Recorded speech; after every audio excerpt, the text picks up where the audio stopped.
Hello friends, स्वागत है आपका फिर से हमारे चैनल ब्रिलियंस 53 में। तो हमने इसके प्रीवियस लेक्चर नंबर 10 में द्वितीय सेमेस्टर के प्रथम प्रश्न पत्र में हमने प्रश्न नंबर 43 तक पढ़ा था। आज के इस वीडियो लेक्चर नंबर 11 में हम लोग जो भी अति लघुत्तरीय प्रश्न होंगे नेक्स्ट वो हम लोग पढ़ेंगे। तो जल्दी से हमारे चैनल पर जो भी नया है चैनल को सब्सक्राइब कर दीजिए, टेलीग्राम से जुड़िए, वहाँ पे आपको PDF मिलता है। चलिए स्टार्ट करते हैं। प्रश्न नंबर 43 है, स्वामी विवेकानंद के बचपन का नाम लिखिए।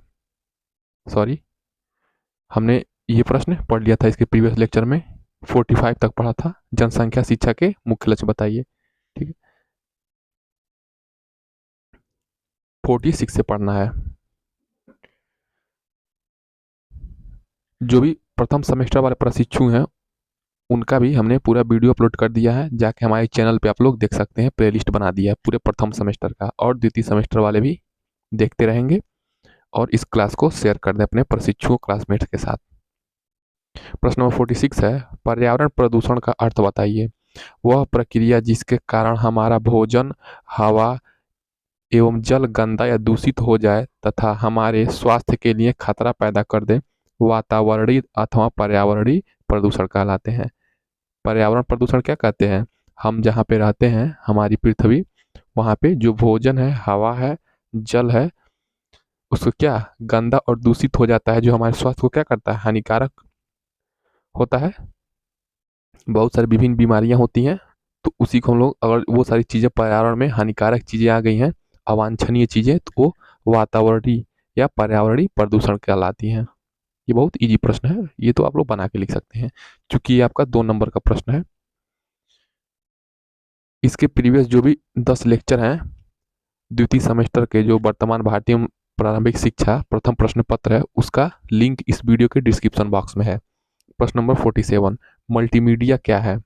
मल्टीमीडिया संचार का एक रूप है जो विभिन्न संदर्भों में उपयोग में लाया जाता है, जैसे लेखन, ऑडियो, इमेज, एनिमेशन तथा वीडियो। मल्टीमीडिया मतलब देखिए, मल्टी मतलब बहुत सारे, मीडिया मतलब ऐसी मीडिया जिसमें बहुत सारे उसके आयाम हों। जैसे लेखन व्हाट्सएप होता है, ऑडियो भी होता है, ठीक है, इमेज वगैरह भी शेयर कर सकते हैं, एनिमेशन भी होता है और वीडियो होता है। ये सब क्या मल्टीमीडिया के अंतर्गत आते हैं। प्रश्न नंबर 48, प्लेटो द्वारा स्थापित संस्था का नाम क्या था? तो प्लेटो द्वारा स्थापित संस्था एकेडमी था। प्रश्न नंबर 49 देखेंगे, पाठशाला को बाग यानी कि उद्यान, शिशु को पौधा यानी कि उसमें जो पौधा होता है उसको शिशु की संज्ञा दी गई है, और शिक्षक को माली कहा गया है। यानी कि जिस प्रकार पौधों को सींचता है माली, और वो पौधे कहाँ होते हैं, बागीचा या बाग में होते हैं। तो कहने वाले विचारक का नाम क्या है? तो ये फ्राबेल ने कहा है।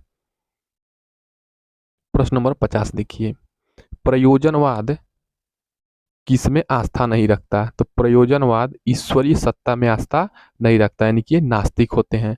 जो प्रयोजनवादी विचारधारा व्यक्ति होते हैं या प्रयोजनवादी शाखा है आपका शिक्षा में, वो क्या होते हैं, ईश्वरीय सत्ता में आस्था नहीं रखते हैं। प्रश्न नंबर 51 क्या है? शिक्षण विधि के जनक हैं कौन है? शिक्षण विधि के जनक कौन है? तो सुकरात है। प्रश्न नंबर 52, प्रकृतिवाद को दूसरे किस नाम से जाना जाता है? तो भौतिकवाद के नाम से जाना जाता है।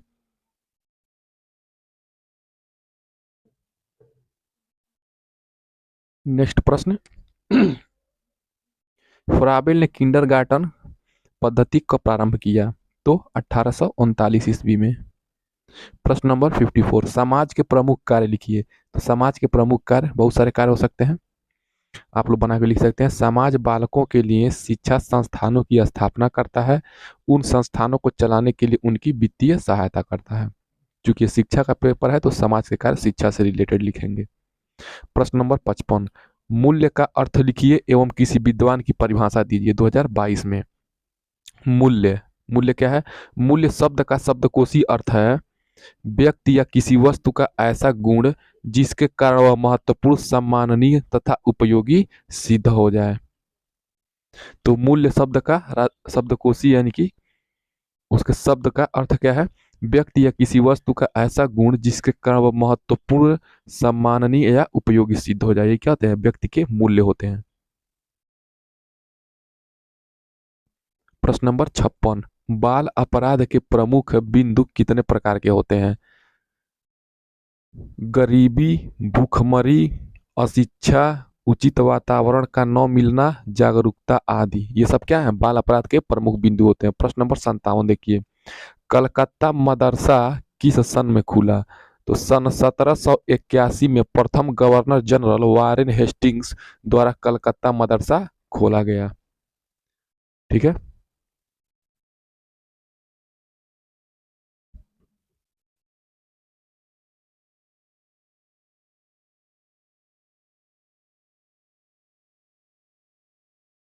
नेक्स्ट प्रश्न, प्रश्न नंबर 58, बनारस संस्कृत कॉलेज कब और किसके द्वारा प्रारंभ किया गया है? सन 1791 में जोनायल डंकन के प्रयासों से बनारस संस्कृत कॉलेज स्थापना का प्रारंभ हुआ था। 1791 में जोनायल डंकन। नेक्स्ट प्रश्न, मैकाले ने अपना विवरण कब प्रस्तुत किया? 2 फरवरी 1835 को अपना विवरण प्रस्तुत किया। लॉर्ड मैकाले ने 2 फरवरी 1835 को अपना विवरण प्रस्तुत किया। नेक्स्ट प्रश्न नंबर 60, वुड घोषणा पत्र के आधार पर कंपनी ने शिक्षा नीति कब घोषित की? तो ईस्ट इंडिया कंपनी की बात हो रही है। तो वुड के घोषणा पत्र के आधार पर कंपनी 19 जुलाई 1854 को अपनी शिक्षा नीति घोषित की। नेक्स्ट प्रश्न देखेंगे, प्रश्न नंबर 61, निरौपचारिक शिक्षा के विभिन्न साधनों में किस आयु वर्ग के लिए अधिक दबाव डाला गया? तो आयु का कोई बंधन नहीं होता है निरौपचारिक शिक्षा में। प्रश्न नंबर 62, शिक्षा के व्यक्तिक और सामाजिक उद्देश्यों का समन्वय आवश्यक है क्योंकि शिक्षा व्यक्ति की खुशी और राज्य कल्याण के लिए है। यह कथन किसका है? तो यह कथन प्लेटो का है।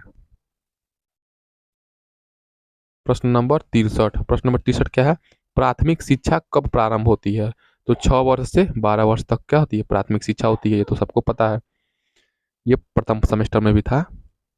प्रश्न नंबर 64 देखेंगे, शिक्षा त्रिमुखी प्रक्रिया है, ट्राइपोलर प्रोसेस है, इस कथन की व्याख्या कीजिए। तो जॉन डेवी ने कहा है, शिक्षा में अध्यापक यानी कि टीचर, विद्यार्थी के साथ साथ पाठ्यक्रम भी सम्मिलित किया जाता है, इसलिए शिक्षा त्रिमुखी प्रक्रिया यानी कि टीचर होगा, स्टूडेंट होगा और आपका सिलेबस या करिकुलम हो जाएगा। तो यही आपका ट्राइपोलर हो जाता है। प्रश्न नंबर 65 देखिए, गांधी जी द्वारा प्रतिपादित शिक्षा की परिभाषा लिखिए। तो गांधी जी ने कहा है कि शिक्षा से मेरा अभिप्राय है बालक और मनुष्य की संपूर्ण शारीरिक, मानसिक और आध्यात्मिक शक्तियों का सर्वांगीण विकास करना। तो गांधी जी ने क्या कहा है? शिक्षा से मेरा अभिप्राय है बालक और मनुष्य की संपूर्ण शारीरिक, मानसिक और आध्यात्मिक शक्तियों का सर्वांगीण विकास करना। प्रश्न नंबर 66 देखिए, औपचारिक शिक्षा किसे कहते हैं? तो फॉर्मल एजुकेशन बताना है। इसमें शिक्षा देने की योजना अर्थात समय, स्थान, अध्यापक, विधि यानी कि नियम एवं पाठ्यक्रम पूर्व निर्धारित होता है, यानी कि सुनियोजित होता है। एक कक्षा वातावरण के अंतर्गत शिक्षा दी जाती है, तो औपचारिक शिक्षा होती है। प्रश्न नंबर 67 क्या है? परिवार में बच्चों को मुख्य रूप से किस विधि द्वारा शिक्षा दी जाती है? तो परिवार में बच्चों को क्या दिया दिया है? कहानी सुनाया जाता है। ठीक है। तो परिवार में बच्चों को मुख्य रूप से कहानी और कथन द्वारा शिक्षा दी जाती है और बच्चा क्या करता है? अनुकरण करता है अपने बड़ों का। प्रश्न नंबर 68, प्रयोजनवादी शिक्षा के 2 उद्देश्य लिखिए। तो पूर्व निश्चित उद्देश्यों का विरोध होता है और नवीन मूल्यों का निर्धारण होता है। तो प्रयोजनवादी शिक्षा के उद्देश्य क्या है? पूर्व निश्चित उद्देश्यों का विरोध होता है और नवीन मूल्यों का निर्धारण होता है इसमें प्रयोजनवादी में। प्रश्न नंबर 69 देखेंगे, बुनियादी शिक्षा के जन्मदाता हैं तो महात्मा गांधी हैं। बेसिक एजुकेशन के जन्मदाता महात्मा गांधी हैं। नेक्स्ट प्रश्न, प्रश्न नंबर 70 देखेंगे, डॉक्टर मारिया मांटेसरी का जन्म कहाँ हुआ था? तो डॉक्टर मारिया मांटेसरी का जन्म 31 अगस्त 1870 में चियारावेल्ली इटली में हुआ था। तो इटली में एक जगह है क्या? चियारावेल्ली 31 अगस्त 1870 को। प्रश्न नंबर 71 देखेंगे, समाज की एक उपयुक्त परिभाषा लिखिए। ठीक है, सोसाइटी की परिभाषा लिखना है, तो किसी एक मनोवैज्ञानिक के अनुसार लिख देंगे। मैकाइवर एवं पेज के अनुसार समाज व्यवहारों एवं प्रतिक्रियाओं की अधिकार एवं पारस्परिक सहयोग की अनेक समूह और विभागों की मानव व्यवहार के नियंत्रणों एवं स्वाधीनताओं की एक व्यवस्था है। ये क्या हो जाएगा आपका, समाज की एक उपयुक्त परिभाषा हो जाएगा। प्रश्न नंबर 72 देखिए, प्रश्न नंबर 72 क्या है, शिक्षा को प्रभावित करने वाले प्रमुख कारकों को लिखिए। तो परिवार हो गया, समाज हो गया, राज्य हो गया और जनसंचार हो गया। ये क्या होता है, शिक्षा को प्रभावित करते हैं। परिवार का वातावरण नहीं सही है तो बच्चे बालक को शिक्षा नहीं मिल पाएगी। समाज भी प्रभावित करता है, राज्य और उसका जनसंचार क्या है।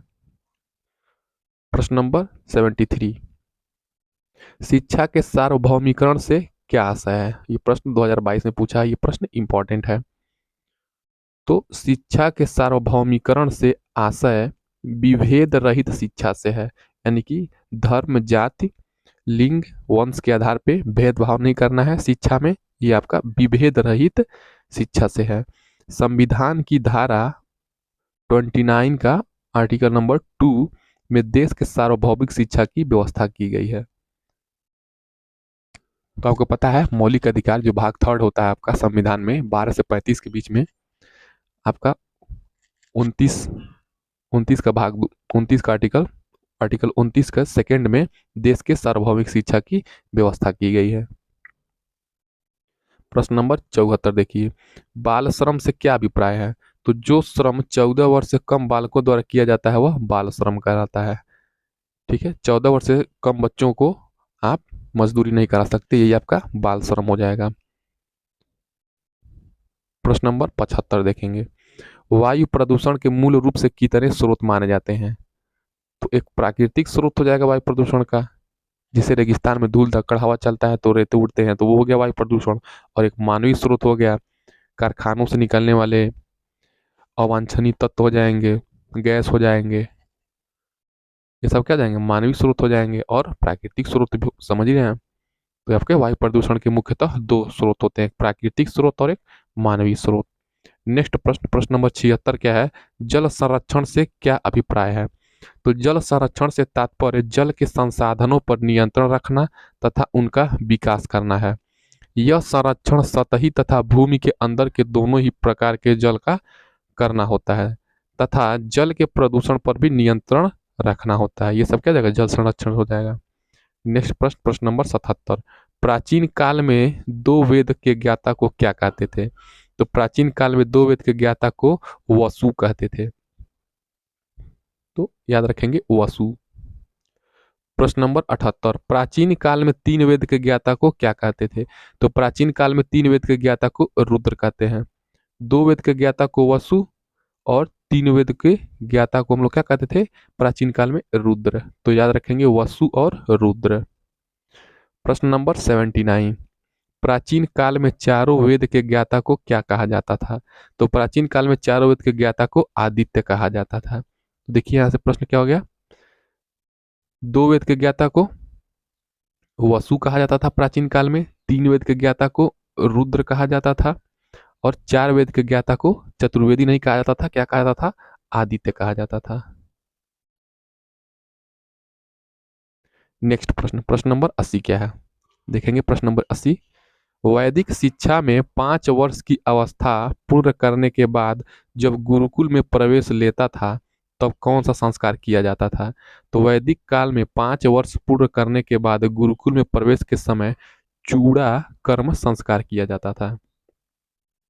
तो वैदिक काल या ब्राह्मण काल में जो आपका था 5 वर्ष पूरा बच्चा कर लेता था, तो वो क्या होता था, 5 वर्ष जब ज्यादा होता था तो वो गुरुकुल में जाता था। उस समय उसका क्या होता था, चूड़ा कर्म संस्कार किया जाता था, उसके बाद उसका आगे का शिक्षा दीक्षा प्रारंभ होता था। प्रश्न नंबर 81 देखिए, वैदिक काल में गुरुकुल में प्रवेश के लिए भेजते समय कौन सा संस्कार कराया जाता था। तो वैदिक काल में उपनयन संस्कार कराया जाता था। तो वैदिक काल में क्या कराया जाता था, उपनयन संस्कार कराया जाता था। प्रश्न नंबर 82, उपनयन का शाब्दिक अर्थ क्या है? उपनयन का शाब्दिक अर्थ है गुरु के पास ले जाना। उपनयन का शाब्दिक अर्थ क्या है? गुरु के पास ले जाना। प्रश्न नंबर 83 देखिए, छात्र छात्राओं में मूल्यों के विकास हेतु कौन कौन से जनसंचार साधन हैं? तो छात्रों के अंदर अच्छी चीजों, अच्छी भावनाओं, अच्छी आदतों और संस्कार, एक वर्ड में कह सकते हैं, कौन से जनसंचार साधन है? तो विचारों का प्रस्तुतिकरण किया जा सकता है बच्चों के सामने अच्छे अच्छे, और लाइव वीडियो, उनको नॉलेजेबल वीडियो दिखा के उनके अंदर मूल्यों का विकास किया जा सकता है और अच्छे चरित्र का निर्माण किया जा सकता है समाचार पत्रों द्वारा। प्रश्न नंबर 84 देखेंगे, जल संचयन का मूल सिद्धांत क्या है? तो जल को एकत्रित करना तथा जल को संचित करके भविष्य की मांग को पूरा करना ही क्या है? जल संचयन है। तो आसान प्रश्न था। प्रश्न नंबर 85, वैदिक साहित्य में शिक्षा शब्द का प्रयोग किन अर्थों में किया गया? तो वैदिक साहित्य में शिक्षा शब्द का प्रयोग विद्या के लिए किया गया, ज्ञान बोध और विनय से। ये तीन चीज, विद्या, ज्ञान बोध और विनय से, ब्राह्मण काल में। प्रश्न नंबर 86, बालिका शिक्षा का आशय बताइए। तो शिक्षा हर मनुष्य के लिए अत्यंत अनिवार्य घटक है। बिना शिक्षा के मनुष्य पशु समान है। जो शिक्षा नहीं लेता है वो पशु के समान है। प्राचीन काल में नारी के लिए शिक्षा का प्रबंध था, पर स्थिति बहुत शोचनीय था। अब बदलते समय में नारी भी पुरुषों के समान शिक्षित हो रही है। ठीक है। प्रश्न नंबर 87 देखेंगे, दूरस्थ शिक्षा का उद्देश्य बताइए। तो उच्चतर शिक्षा के लिए व्यापक अवसर प्रदान करना।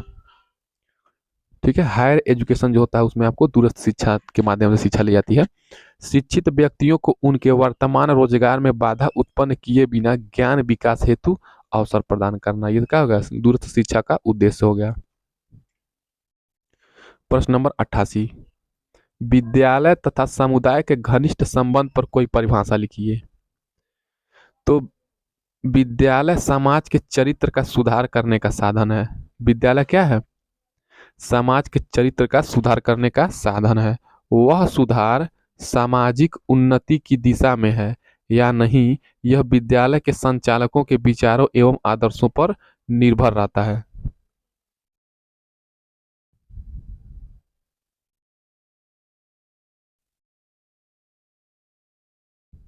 प्रश्न नंबर 89, मॉन्टेसरी पद्धति का व्यक्तित्व के विकास में सिद्धांत बताइए। तो मॉन्टेसरी का क्या कथन है व्यक्तित्व के विकास के संबंध में? तो बालक के व्यक्तित्व का आदर किया जाना चाहिए, उनकी अवहेलना अथवा उपेक्षा करना उचित नहीं है, बालकों के साथ ऐसा व्यवहार नहीं किया जाना चाहिए जिससे उनकी भावनाओं को ठेस लगे, विद्यालय का वातावरण स्वतंत्र होना चाहिए। ठीक है, ये सब क्या हो जाएगा? मॉन्टेसरी शिक्षण पद्धति का व्यक्तित्व के विकास में यही हो जाएगा। प्रश्न नंबर 90 देखिए, मॉन्टेसरी पद्धति में लिखना कैसे सिखाया जाता है? तो मॉन्टेसरी पद्धति ये फर्स्ट सेमेस्टर में भी आपने पढ़ा होगा। मॉन्टेसरी पद्धति में जब बालक को लिखना सिखाया जाता है तो उसे तीन कार्य करवाए जाते हैं। पहला क्या करते हैं? लेखनी पकड़ने का अभ्यास। बालक को मॉन्टेसरी पद्धति में सबसे पहले क्या करते हैं? वो पेन पकड़ना, कलम पकड़ना सीख जाए। अक्षरों के स्वरूप का ज्ञान कराना कि ये देखो, ये क ऐसे होता है, ख ऐसे होता है, ग ऐसे होता है। तो अक्षरों के स्वरूप का ज्ञान कराना तथा अक्षरों का उच्चारण, यानी कि पहले क्या बच्चों को बताया जाता है? पेन पकड़ना सिखाया जाता है, उसके बाद अक्षरों के स्वरूप बताया जाता है कि ये बेटा क होता है, उसके बाद क्या होता है? ये अक्षरों का उच्चारण करवाया जाता है कि ऐसे इसका ध्वनि क होता है, इसका ख होता है। ठीक है, बच्चों को ऐसे पढ़ाया जाता है। मॉन्टेसरी पद्धति में यही बताया गया है। प्रश्न नंबर 91, मॉन्टेसरी पद्धति के अनुसार पढ़ना कैसे सिखाया जाता है? तो मॉन्टेसरी पद्धति में जब बालक को पढ़ना सिखाने हेतु शिक्षिका किसी परिचित वस्तु को मेज पर रख देती है, तो मॉन्टेसरी पद्धति में कैसे पढ़ना सिखाया जाता है?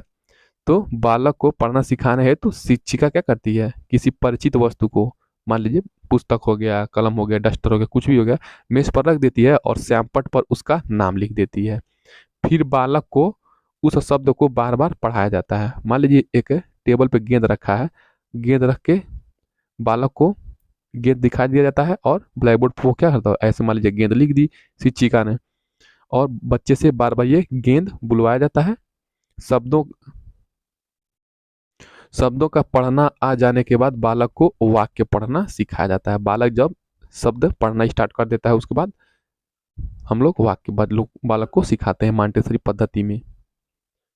प्रश्न नंबर 92, मॉन्टेसरी पद्धति के अनुसार ज्ञानेंद्रियों का प्रशिक्षण सिद्धांत क्या है? तो मॉन्टेसरी कहती हैं 7 वर्ष की आयु तक बालकों की इंद्रियां विशेष रूप से क्रियाशील होती हैं, अतः इस अवस्था में ही उनकी ज्ञानेंद्रियों को प्रशिक्षित किया जाना चाहिए। तो मॉन्टेसरी क्या कहती हैं, जो 7 वर्ष की अवस्था वाले बालक होते हैं उनकी इंद्रियां जो होती हैं, सेंसेस होती हैं, वो क्या होती हैं, बहुत एक्टिव होती हैं। इस अवस्था में क्या होता है, बालक को प्रशिक्षित किया जाना चाहिए, पढ़ाया जाना चाहिए। मॉन्टेसरी पद्धति के अनुसार ज्ञानेंद्रियों का प्रशिक्षण में यही आप लोग लिखेंगे।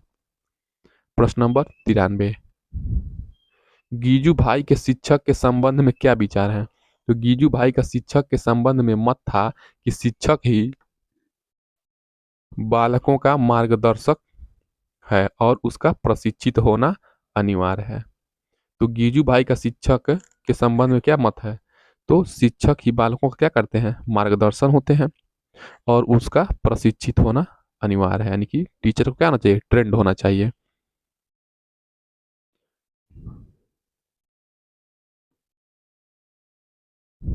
प्रश्न नंबर 94,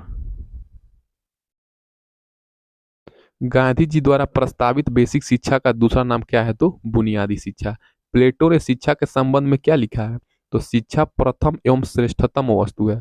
तो प्लेटो ने क्या लिखा है, शिक्षा क्या है, प्रथम एवं श्रेष्ठतम वस्तु है जिसे सर्वोत्तम मनुष्य ही प्राप्त कर सकता है। शिक्षा हर एक मनुष्य के बस की बात नहीं है प्राप्त करना, वो बात अलग है साक्षर हो जाए, लेकिन जो वास्तविक शिक्षा होता है उसे प्राप्त करना बहुत सर्वोत्तम मनुष्य जो होगा वो प्राप्त कर सकता है। प्रश्न नंबर 96, एमिल किसकी रचना है? तो रूसो की है एमिल। निषेधात्मक शिक्षा का क्या तात्पर्य है, इसका प्रतिपादक कौन है?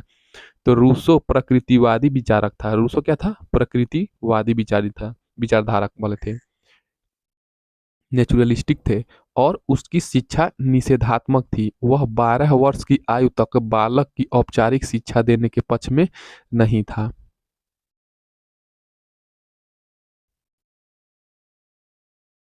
नेक्स्ट प्रश्न देखेंगे,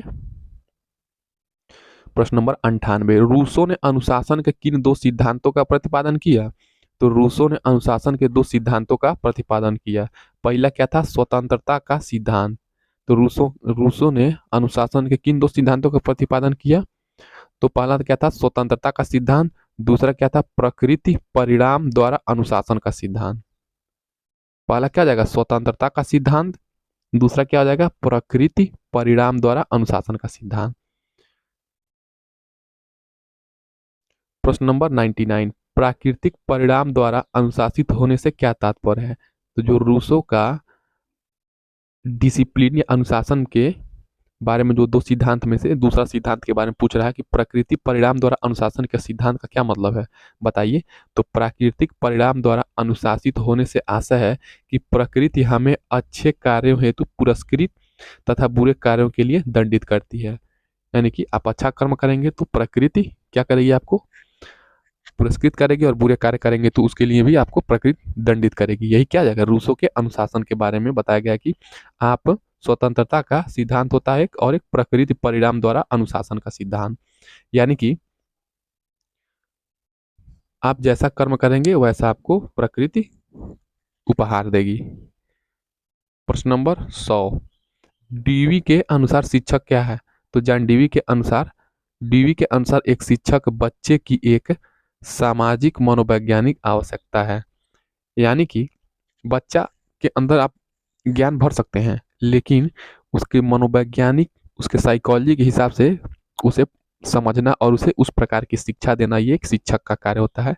इसीलिए शिक्षक क्या होता है, एक सामाजिक सामाजिक मनोवैज्ञानिक होता है, मार्गदर्शक होता है। इस प्रकार हम लोगों ने 100% अति लघु उत्तर प्रश्न का पढ़ लिया है। द्वितीय सेमेस्टर वर्तमान भारतीय समाज एवं प्रारंभिक शिक्षा प्रथम प्रश्न पत्र में। आगे से जो भी वीडियो आएंगे हम लोग पढ़ेंगे उसमें नेक्स्ट प्रश्न से। चलिए हमारे चैनल पर जो भी सेकंड सेमेस्टर वाले हैं इस क्लास को अपने प्रशिक्षुओं क्लासमेट के साथ शेयर कर दें, और प्रथम सेमेस्टर वाले प्रशिक्षुओं के साथ भी इस चैनल को शेयर कर दें। वहाँ पे प्रथम सेमेस्टर का पूरा सिलेबस, पूरा प्रीवियस ईयर सब अपलोड है, video A to Z syllabus एक भी छूटा नहीं है, तो आप लोग जाके वहाँ पे आप लोग पढ़ सकते हैं फर्स्ट सेमेस्टर वाले। मिलते हैं नेक्स्ट वीडियो में। जय हिंद।